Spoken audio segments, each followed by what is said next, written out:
L'orgueil, c'est comme une mauvaise haleine.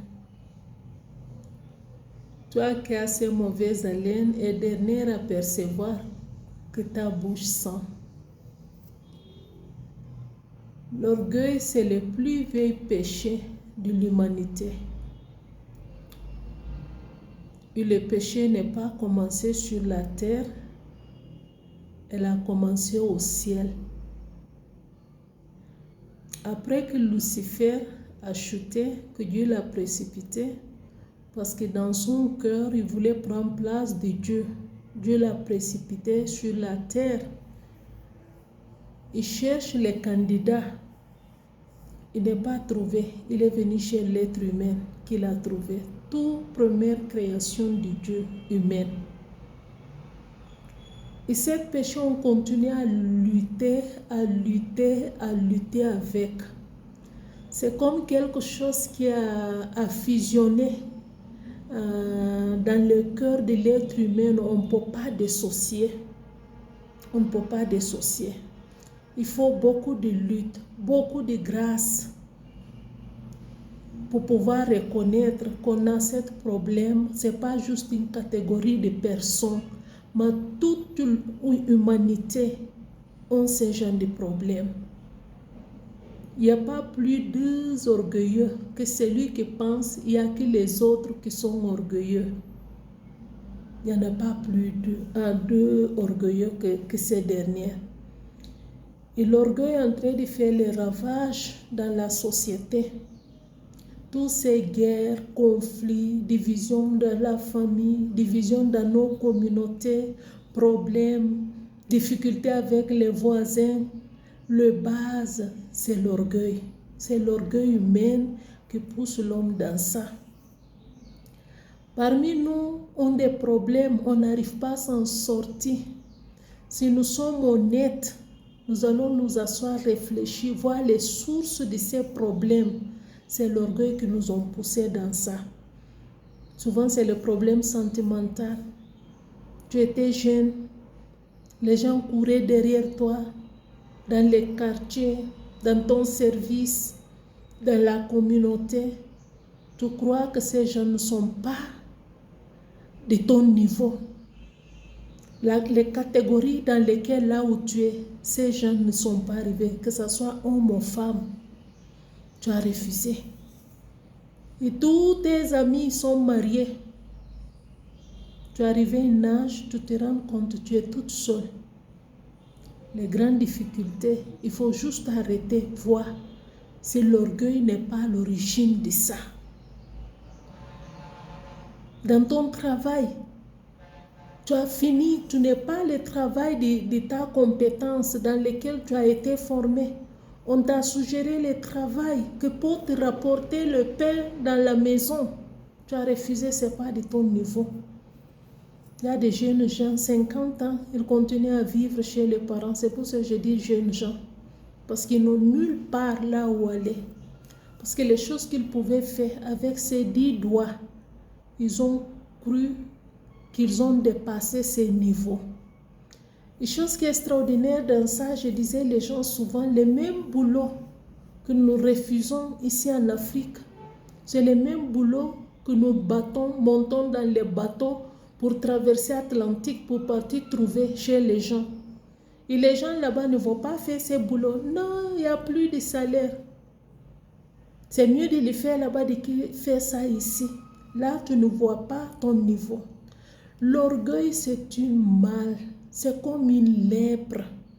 L'orgueil, c'est comme gangrène dans la vie d'être humain. Une chose qui me rend triste lorsque je pense à ma pauvre vie. Souvent, j'arrive à cette conclusion que l'orgueil n'est pas de Dieu. N'est pas de Dieu. Ça ne sert à rien que je m'entête dans ça, que je m'accroche à ça. Nous sommes orgueilleux pour tout et pour rien. Souvent, même dans l'ignorance, nous sommes orgueilleux. Dans nos foyers, ça ne va pas. Lorsque tu vas voir les sources des problèmes, c'est l'orgueil. Parce que tu penses qu'on est tout, tu sais tout, tu peux tout. L'orgueil, c'est un sens du caractère de Satan. Dieu ne nous attend pas dans ça. Ça ne sert à rien. Ça ne sert à rien. Mais c'est une marque qui a incrusté dans la vie de l'être humain. L'orgueil ne choisit pas riche ou pauvre, joli ou vilain, homme ou femme. C'est tout ce qui ouvre les cœurs. Tantôt pour certains, c'est plus camouflé à cause de leur tempérament parce qu'ils semblent être très calmes. On croit qu'ils sont humbles. L'orgueil n'a rien à voir avec tempérament. L'orgueil n'a rien à voir avec ta manière de parler ou de ne pas parler. C'est une attitude du cœur. Ça n'a rien à voir avec ton tempérament, que tu es mélancolique, sanguin ou phlegmatique, non. L'orgueil n'a rien à voir avec rang social. Tu peux être pauvre, jusqu'à tu n'es pas quoi manger, habiter dans bas fond. Tu n'es même pas habillé à changer, mais tu peux être orgueilleux et vantard. Tu peux être orgueilleux et vantard, comme quelqu'un peut habiter dans une palais très humble. C'est un style de vie qu'on doit choisir, humilité. C'est un style de vie qu'on doit choisir. La Bible nous dit dans le livre de 1 Pierre 5, verset 6. J'aime bien ce passage. Il dit, humiliez-vous donc sur la puissante main de Dieu afin qu'il vous élève au temps convenable. Humiliez-vous donc sur la puissante main de Dieu afin qu'il vous élève au temps convenable. 1 Pierre 5, verset 6. Il y a un avantage dans l'humilité. Il y a un avantage lorsque nous acceptons de nous baisser. Il y a un avantage. Souvent pas parce qu'on est fou ou on est bête. Non. Pas parce qu'on est fou ou on est bête. Mais il y a un avantage. La Bible dit dans le temps convenable, Dieu va faire quoi? Dieu va nous élever. Mais par contre, dans le livre de Pierre 5, 5, qu'est-ce que la Bible dit? Juste avant le passage que j'ai lu, il y a 3 faces dans ces versets. Première phase dit, de même vous qui êtes jeunes, soyez soumises aux anciens. Deuxième phase de ces versets dit, et tous, dans vos rapports mutuels, revêtez-vous d'humilité, car Dieu résiste aux orgueilleux, mais il fait grâce aux humbles. Ça veut dire quoi? Ça veut dire lorsque j'ai choisi cet style de vie, d'être arrogant pour rien, orgueilleux pour rien, orgueilleuse pour rien, quoi que ce soit la spiritualité que je cherche à afficher, les hommes peuvent l'accepter, les hommes peuvent l'acclamer, mais Dieu me résistera. Mon ami, lorsque Dieu te résiste, tu es plus misérable de tout homme. Et combien de nous que Dieu est en train de résister? Parfois, je pose cette question pour moi-même. Combien de nous, tes prières ne sont pas exaucées? Et tu cherches à appeler les démons qui sont là-bas, les esprits des familles, les esprits des ancêtres, des jalousies des sorciers. Il n'y a rien de sorcier dedans, tu es juste orgueilleux. C'est pour ça que tes prières ne sont pas exaucées. Les choses t'arrivent, tu es étonné. Tu es en train de monter, battre, combat spirituel, ceci, chaque prophète qui vient te court, chaque chose qui vient te court là-bas. Ça n'a rien à voir. C'est pas un homme, c'est pas les démons, c'est juste ton orgueil. C'est Dieu qui est en train de te résister. C'est comme au lieu de progresser, d'avancer, tu fais quoi? Tu fais que reculer. De temps en temps, soyons sages. La Bible nous dit d'être sobre. C'est juste s'asseoir, réfléchir. Voir pourquoi il y a tant de résistance dans les choses que je veux faire. Ce n'est pas un démon. C'est Dieu qui est en train de te résister. Dieu est en train de te résister. Une autre catégorie qui est pire. Les gens croient qu'ils progressent, que ça avance, que ça court. Dieu les a laissés, ça fait longtemps. Et ça, c'est vraiment des choses qui me font peur. Tant qu'enfant de Dieu, dans le service de Dieu. Lorsque je cours, sors sans Dieu, j'ai en train de forcer partout pour pouvoir être quelqu'un sans Dieu. Dieu n'est pas là, c'est pire des choses. C'est là-bas que je comprends finalement le verset que Paul nous a dit. Il dit, je ne batte pas comme battre dans l'air. Tu es en train de faire toute seule, tu promènes. Ça, ce n'est pas ministère, ce n'est pas travail pour Dieu, ce n'est rien, tu promènes. Dieu commence à te résister à cause de l'orgueil. Dieu résiste les autres êtres humains à cause de ça. Parce que la conscience est morte. Ton temps avec Dieu n'existe plus. Tu vis pour toi-même, pour tes prestiges. Il n'y a plus cette communion avec Dieu. Tu ne te rends même pas compte que le Seigneur t'a résisté un bon bout de temps.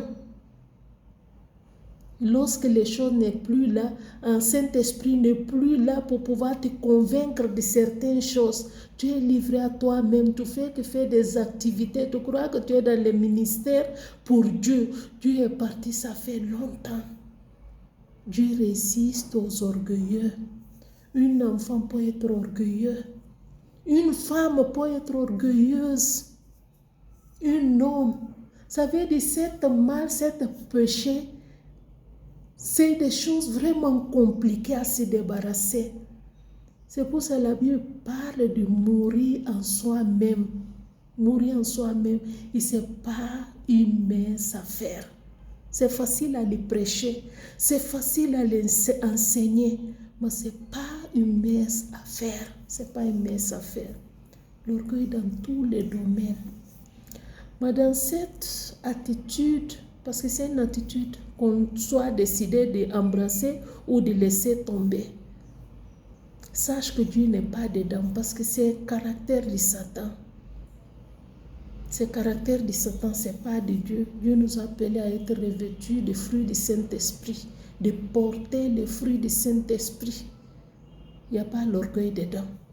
Parce que cette fruit du Saint-Esprit, c'est l'essence de son caractère à lui, qui nous conduit dans toutes sortes de bonnes œuvres et de piété.